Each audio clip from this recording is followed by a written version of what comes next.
Hi, Sam. This is Nate from Florida. Nate from Florida, what's on your mind? Well, Sam, in light of the midterms, I'd like to talk with you about one of the biggest obstacles the left has to winning power in this country, which is its antagonistic relationship with working class white people like me, and what I believe is a racist, anti-white culture within the left that is driving this antagonism. There's a racist anti-white culture in the left. Okay. Yep. Yes. And to illustrate this, I want to share my own personal experience with that. But first, I'd like to talk about a study that was conducted in 2019 by Colgate University to examine the effects of teaching people about white privilege. And the reason why I want to talk about this study first is because I think the left commonly uses the theory of white privilege to justify or rationalize its contempt for working class whites. Well, let's work backwards. Hold on for a second. Before you give me the reason why they have contempt for working class whites, how does this manifest itself? Well, I think my story will illustrate that. Well, but your story is just your story. But tell me how it manifests itself, in our society.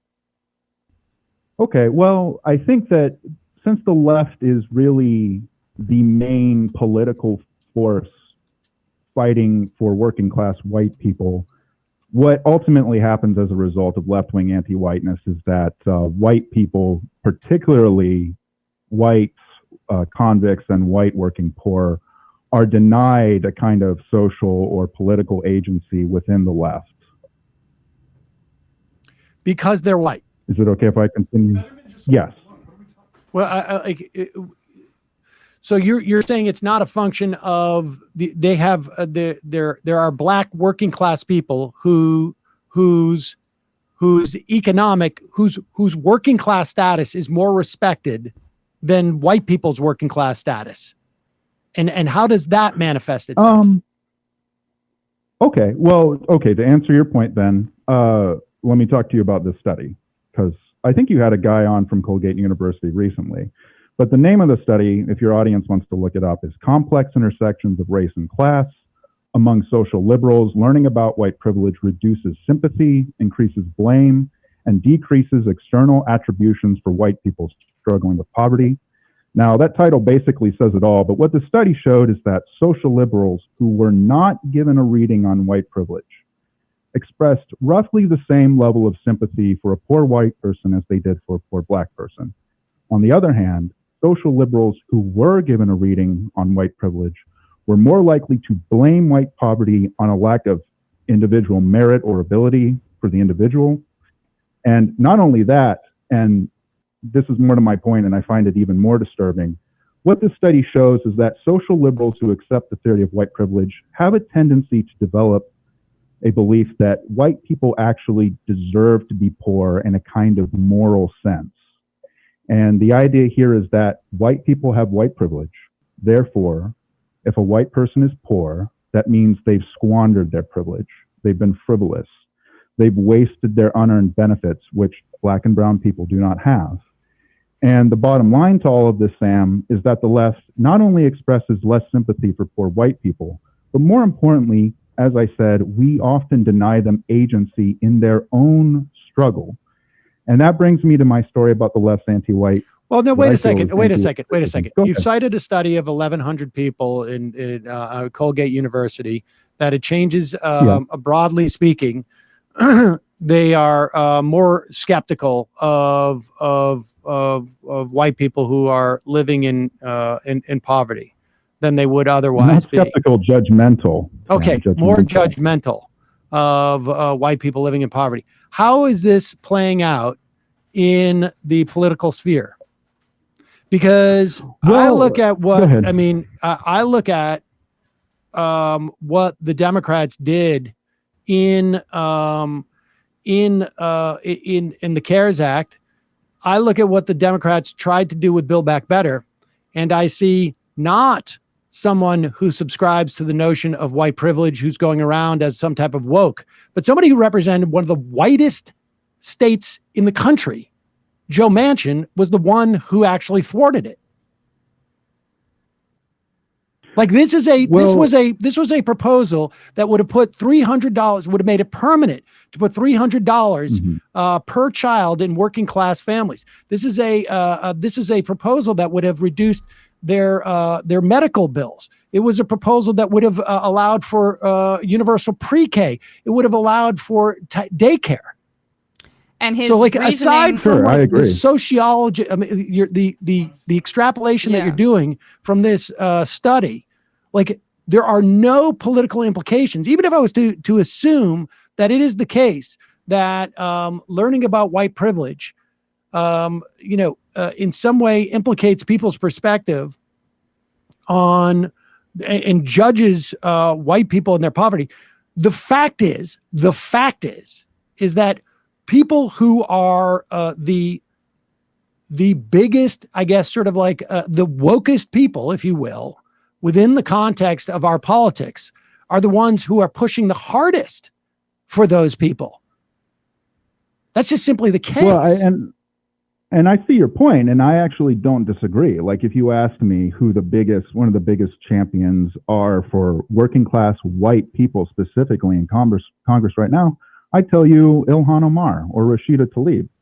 Those are champions of working class white people. But what I'm talking about is that, particularly on the grassroots level, there is a reflexive anti-whiteness that I think is denying white people entry into the left as a political movement or community. And it's going to take a couple minutes, but if you let me tell my story, I think it'll illustrate what I'm talking about perfectly. Okay, I will in just 1 second, but I just want to know when you say like deny people into the left, like you're saying, or maybe repulse would be a better word. They're repulsed from the left because of the left's judgment of them. Is that what you're saying? Right. It's anti-whiteness. Yeah. Well, I understand. Where does this manifest itself? Can I tell you my story, Sam? I don't have a lot of work to draw on. Not many people talk about this. Okay. All right. You can tell me your story in just 1 second, but I just want to be clear on what you're talking about. It's not anti-whiteness because these people are white, right? Who you're talking about. Okay. I mean, I just want to be clear. Well, the people who do the judging on the left can be any race in my experience. Well, all right. But in terms of the study. Right? The study, well, yeah, the social, are you referring to the social liberals in the study? Yeah. Well, reading about white privilege dropped their expressed level of sympathy to the same level as social conservatives. So it effectively had the effect of effectively converting social liberals into social conservatives, specifically on the topic of white poverty. Okay. I just feel like your argument's hinging a lot on a study from a liberal arts school that was, fairly narrow. But all right, let's hear your anecdote. Thanks, Sam. So when I was in high school, my mom, who is a single parent, worked at a liquor store where she made $1 or $2 above minimum wage. She was also putting herself through college at the time. So you have a single parent raising a teenage son, working full time, and going to college. One day, a woman came into the store and bought a 6-pack of beer. My mom rang her up, and the woman took the beer and left. A few moments later, a cop came into the store and told my mom to call her manager and tell him to come down there because she was about to be arrested. And what had happened was the woman who bought the alcohol was working with the police as part of a dragnet type operation to catch restaurants and liquor stores selling alcohol to minors. And so for the crime of forgetting to check an ID and accidentally selling some Bud Light to a high school senior, my mom was handcuffed, frisked, perp walked out of her own job in broad daylight. She was practically fired on the spot simply as a matter of corporate policy. And she had to pay hundreds of dollars in court fees and do a weekend of community service. And if that wasn't bad enough, my mom was flat broke when this happened, which meant that she couldn't post bail, which meant that she had to spend the night in a jail cell for this nonsense, while I was left at home alone, wondering what the hell was going on. And I should say that my mom's treatment while she was in police custody was not exceptionally bad, relatively speaking. But the fact remains that the police, and by extension, the lawmakers where we lived, had nothing better to do with their time and taxpayer money than publicly humiliate a poor white woman and drive her life into the ditch. And what the left needs to realize is that there are millions of white people in this country who have had experiences with law enforcement that are similar to or worse than what my mom experienced. There are white people who have been murdered by the police, beaten, harassed, wrongfully detained, wrongfully imprisoned. And then there are white people who have simply been punished to an excessive degree for their crime, like my mom was. And yet, at every police protest that I've been to, and we'll use the George Floyd protest as an example, the left-wing organizers of these events have told me and the other white people in attendance in no uncertain terms that because we are white, when it comes to policing in this country, we have no skin in the game. And that if anything, because of our white privilege, we necessarily benefit from this country's legal system. Tell that to my mother. And for those reasons, our role as white people on the left is to be seen and not heard. And I'll give you an example of this. All right, wait a second. Wait. All right. Go ahead. Is this the story that you were going to tell me, that the left's politics are anti-white? Yeah. Okay. So you're telling me a story from the 90s where I can tell you that everything you're talking about, the concept of white privilege, was not in any way something that was talked about in any fashion whatsoever.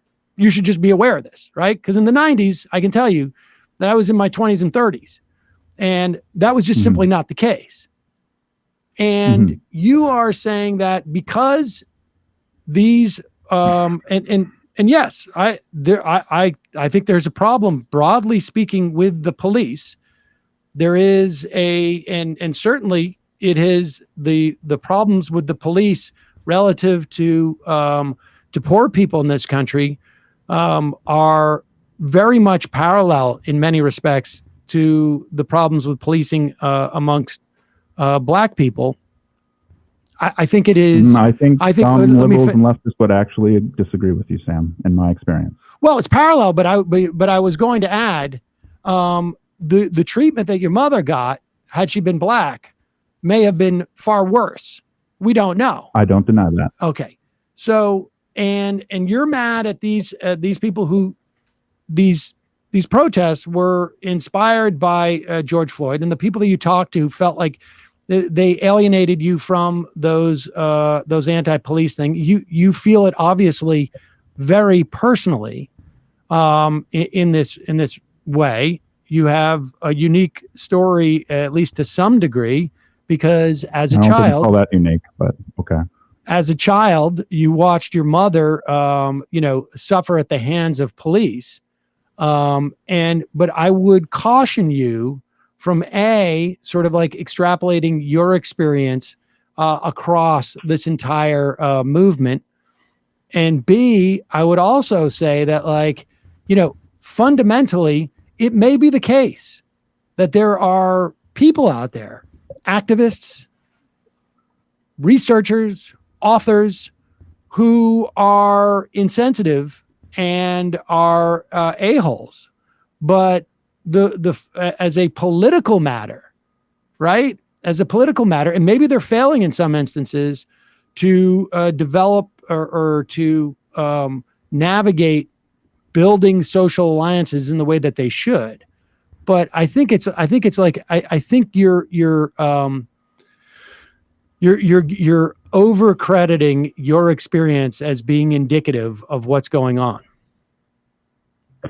Well, so I mean, do you argue that white privilege doesn't exist? Go ahead. I mean, are you arguing that white privilege doesn't exist at all? Am I arguing what? That white privilege does not exist at all? I tend to. I mean, I wouldn't argue that white privilege doesn't exist.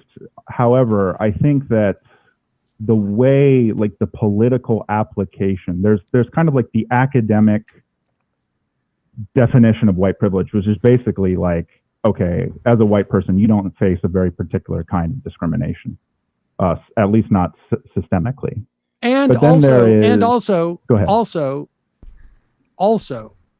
in terms of like just sheer statistics, right? I mean, because yes, nobody likes to be just a statistic, but the fact is that the odds of your opportunity for success are just far greater if you're white in this country because of this systemic racism, right? I mean, odds, Sam.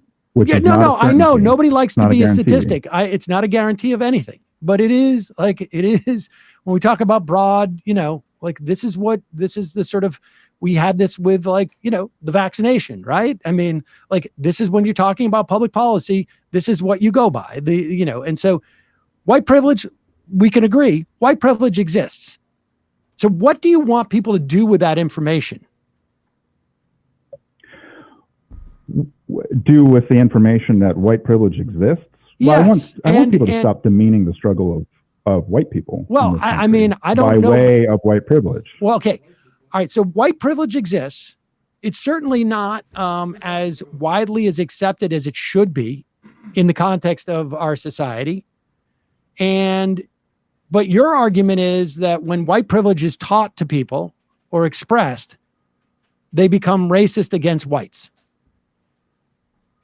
Well, I mean, for some of them, yes, I do. But I'm really talking about, I'm really here to talk about politics, Sam. Okay, well, you're the one who brought it up into your specific story. Hold on. Wait, please, Sam. You're the one who brought it into your specific story. So let's talk politics. What has social liberals done for working people? We just went through that the thwarting of what was done for working people was a function of a senator from the whitest, most conservative senator in the Senate, who's in the Democratic Party, from one of the whitest states in the country. So to the extent that if we're talking about political, not that somebody was rude to you at a protest, but if we're talking about the politics that are associated with that is politics, Sam. That's politics, dude. Well, I mean, all right. So let me give you an example, please. Let me just finish my example. It'll only take a minute, okay? And you'll understand. It'll illustrate my point. The last George Floyd rally that I went to, and you'll understand why it was the last one in a minute, was held in a public park with an amphitheater, and a couple thousand people showed up for it. And the organizers of the event invited various members of the community to come speak. So it wasn't just random people getting up and saying whatever was on their mind. And it was mostly good. It was people talking about their experience with racism and what we can do to reform the police. But then eventually this one woman was invited on stage to speak. And she said, apropos of nothing, Sam, okay, she was not responding to anything that had been said prior to her getting on stage, nor was she addressing anyone in the audience in particular. Okay. This person said, poor white people, you all need to understand that your problems aren't important right now. And then she basically, in front of a crowd of thousands of people, and then she basically reiterated that point by comparing the struggle of poor whites unfavorably to that of black people in general. And then she finished her speech by plugging her small business. And I'm so sorry. I'm so sorry you had to go through this. I'm so sorry you had to go through this. I mean, your capacity to make your personal just experiences extrapolative of like larger social issues is astounding to me. I mean, this is just like so narcissistic. It's unbelievable. I was at protests. The idea that that's representative, like, bro. First off, okay, dude, there was one.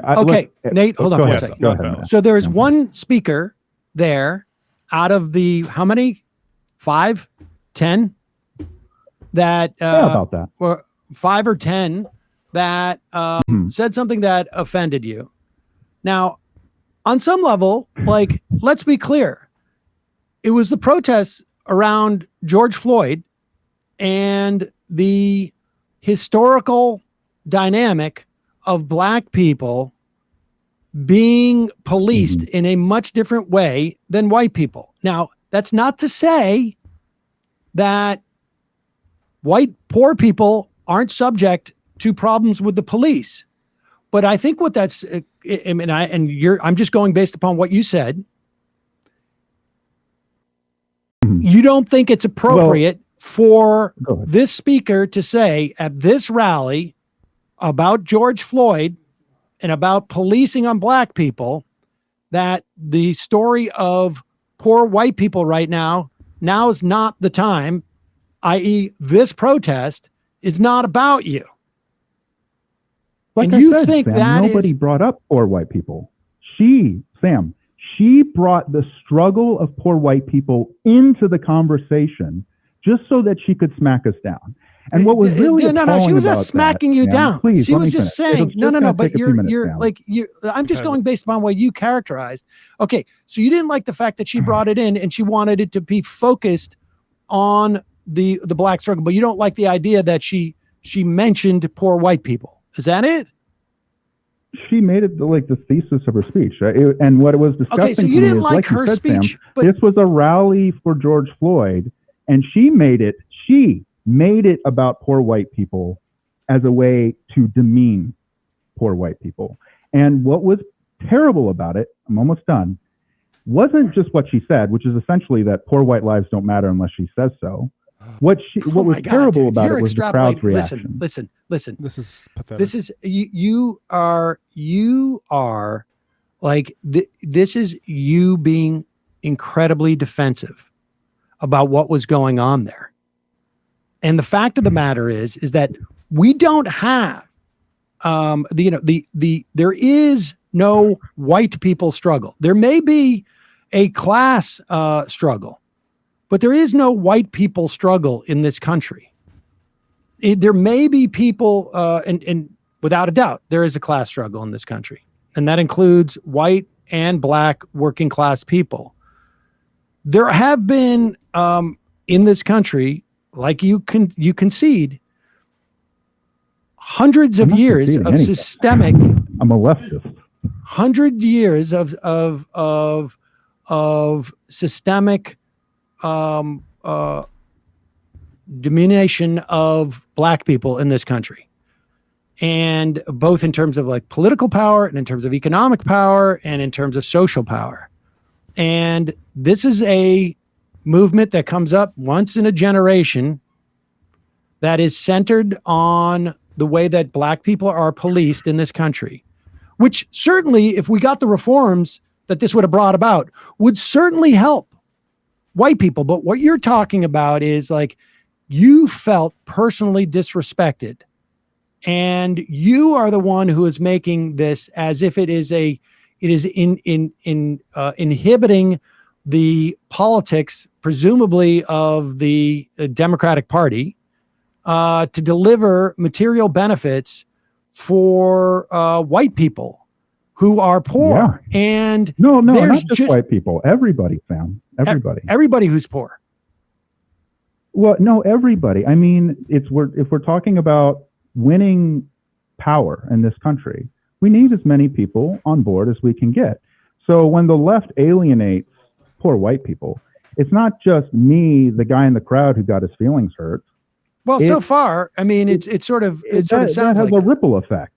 I mean, this was a record-breaking protest. What do you mean? Like, there's lots of white people in it. I don't know what you're talking about. Like okay, maybe there's one down because some guy got his feelings hurt because one speaker said something a little bit dumb.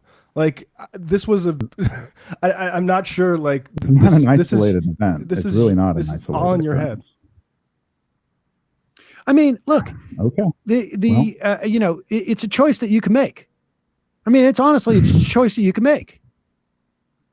Because what you're talking about, go ahead. What you're talking about is that, and like you're not showing me any data, frankly, that this is what, a story from the 90s has nothing to do with white privilege, because that story as a political movement or the discussion of white privilege, because I can assure you it was not being discussed at that time. And if you're saying, hold on. If you're saying that there is a net negative to these rallies in terms of a political movement, you need to show some data that would even back that up. And I just don't think it's the case. Well, I'm not going to speak to, the effectiveness of those rallies. I don't know. I'm coming to you. Look, Sam, I'm coming to you as a working class white person whose mother had a really terrible life. And I've resented that myself. And I'm telling you, from my perspective and I have a study to back this up, because remember, the study that I quoted you said this is that, teaching people white privilege drops their sympathy. So let me ask you this question. And then I gave you an example of a person who decided, I'm going to use a George Floyd rally to smack down. So what should be done with white privilege? Should we not teach that to people? Well, I just think that people need to stop treating white people. Wait. Answer no. You're citing. You're making this entire call based upon this study from Colgate. What is the answer? Should we not teach people about white privilege, or should we? I don't know. I just don't think that.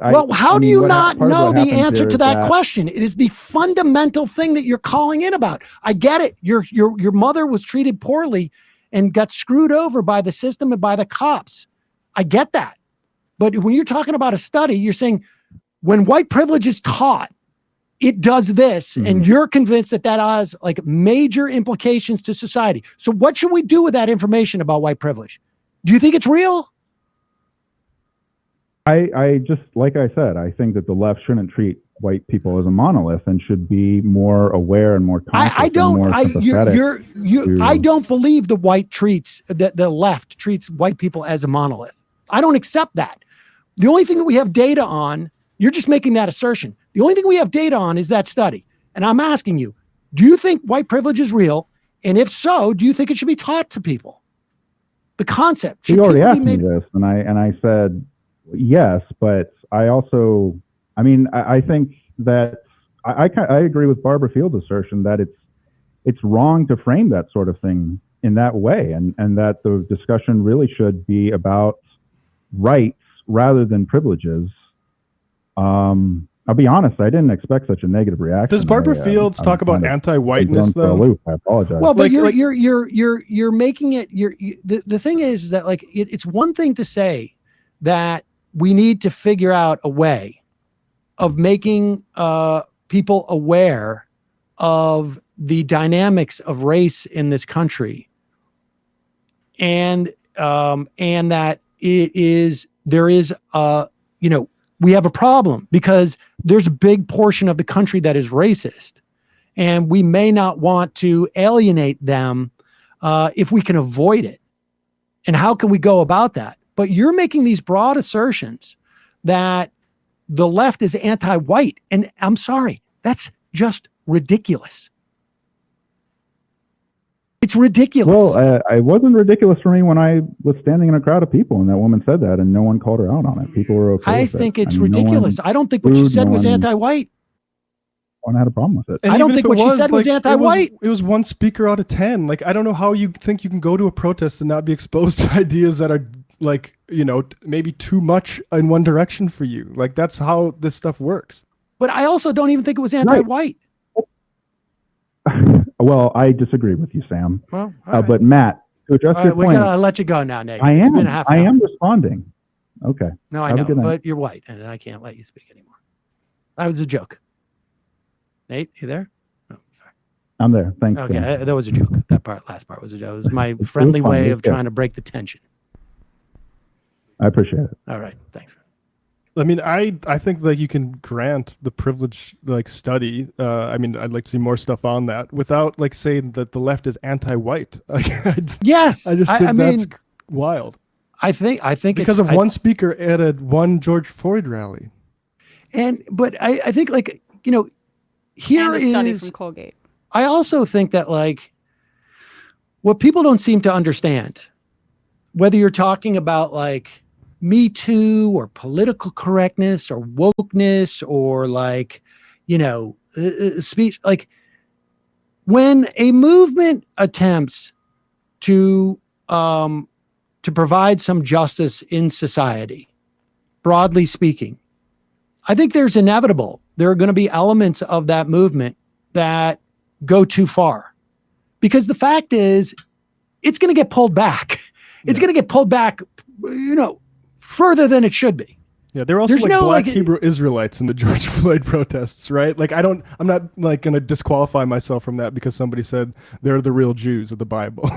Right. Look, there's an inevitability, and if you're going to try and if your goal ostensibly, and I think that caller believes it is, to create some solidarity, whether it's based on class or anything else. If you're going to attempt to base some solidarity, it's going to involve like having a sensitivity to the context in which these things occur, and having some empathy and understand like when it is time or not to be centered in a conversation. That's the thing is I mean, if you want to have an argument about how there's not enough like class consciousness in this country and how police also criminalize poverty and that white people who are poorer bear the brunt of that, that is a nuanced conversation. But you also have to have the humility to understand that when you are in a situation where Black people have been enslaved in this country, systemically oppressed through Jim Crow, who've been denied the franchise, who, don't have the same standard of living that white people do because of generational wealth, that there's going to be some anger, and that every protest isn't going to be specifically tailored to your own sensibilities. And you have to have like just the humility, the historical understanding to go into that kind of environment and put your ego aside, because that's what the entire crux of this call was, frankly. And that's why I was getting so frustrated, was it's an inability to put one's own experiences aside to look at one's a racial group's collective experience in this country. And just even the focus on that, it's just like, I don't know. It's really detrimental to have that kind of thinking on the left at all. And I understand why you might be offended by it, someone who's a business owner, even if they're Black, saying we don't need to care about poor whites. And what I would say is somebody who does care about emphasizing classes, that means you got work to do. Like, I don't know. Like, I don't think that was the overwhelming message of the George Floyd protests, that it's time for Black business owners and poor white people can step aside. I think that's not my experience with those protests. I think there's a lot of actually awareness raised about what actually even poor whites go through. I mean, I know like Wazi Lambre talked about this explicitly on Woke Bros during the